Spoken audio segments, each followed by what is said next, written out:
May the words of my mouth and the meditation of all our hearts be acceptable in your sight, O God, our rock and our Redeemer.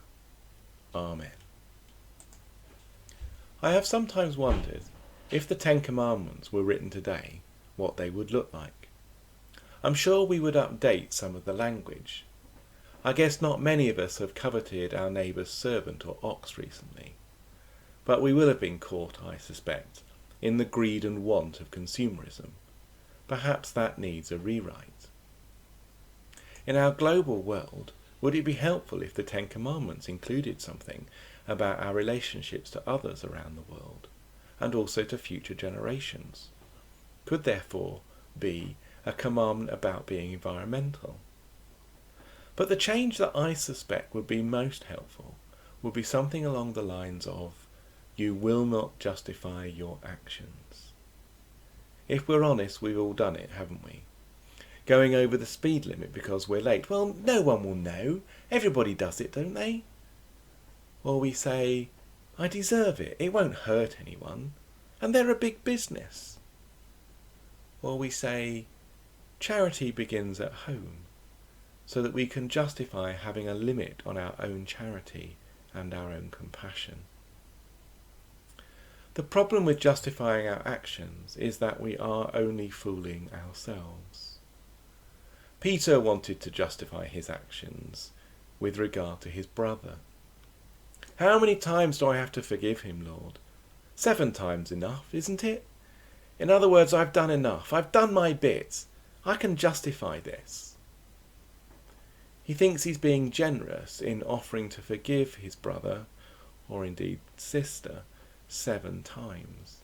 Because in Jewish thought, there was a suggestion that 3 times was enough. Like Peter, our forgiveness is all too often conditional, or couched in words that on reflection mean very little. I am sorry if you felt that I said that. 77 times, Peter, says Jesus. In other words, always. For Jesus, there is no limit to forgiveness. For Jesus, grace and forgiveness are measured not in quantity, but in quality. Peter is one of the great gospel characters because we see his human weakness. And like Peter, we too often struggle with forgiveness. Perhaps, like Peter, you recognise a difficulty with forgiveness. Perhaps you have been repeatedly wronged. Perhaps you have been greatly hurt. Perhaps, like a man who came into my work a few years ago, you can't forgive others when you can't forgive yourself. How many of us feel worthy of God's forgiveness, truly worthy?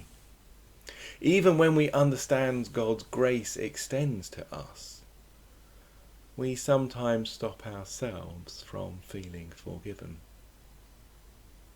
Perhaps we should see the point of the gospel story today as simply saying we should forgive people over and over again. And if we can't, then we need to try harder. That is a gross simplification of our gospel story, and one that I think we must avoid if we're prepared to take forgiveness seriously. Jesus' response to Peter is in the form of an exaggeration. Forgive your brother 77 times, Peter. In other words, forgiveness is not measured in a number. Let me explain more, he says, with another story. The story we call the unforgiving servant.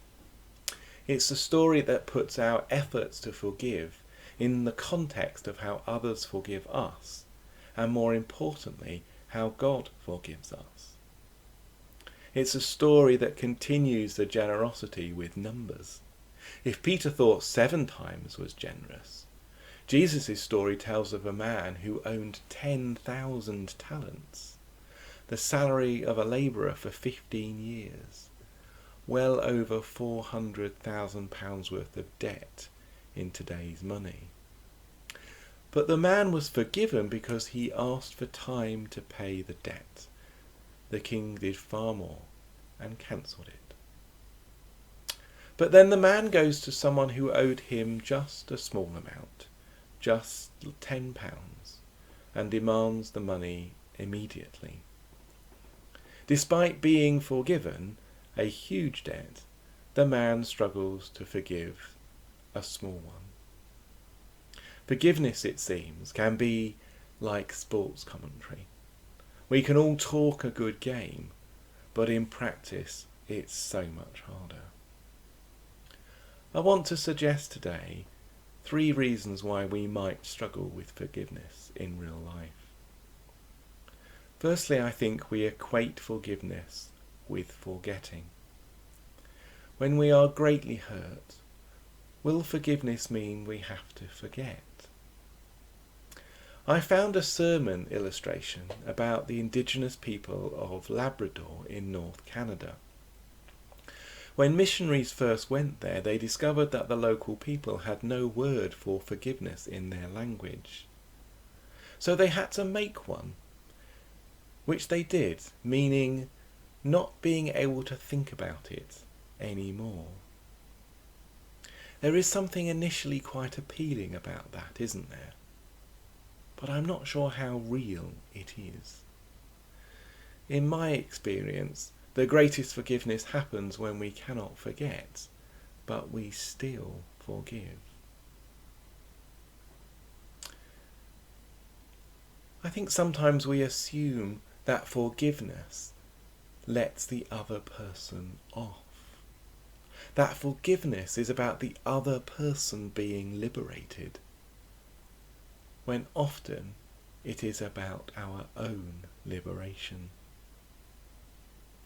And finally, I think we all too often see forgiveness as a one-off decision, when sometimes it is a long-term process and commitment. I heard someone on the radio once say, "I have to choose to forgive the person that hurt me again every day." There is another story of Jesus and Peter about forgiveness. After Peter denies Jesus 3 times, they meet again. I wonder what each of them was thinking and feeling. After the resurrection, Jesus is waiting on the beach, whilst Peter and some of the other disciples are in the boat fishing. The miraculous catch. But the best bit of the story is still to come. Jesus and Peter have unfinished business, something they must both have been aware of. Jesus does the very human act of cooking Peter breakfast, and then tells him 3 times, "Feed my sheep." This is forgiveness in action.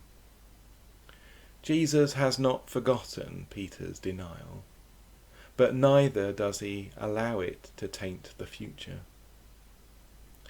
Jesus does not let Peter off, but liberates him.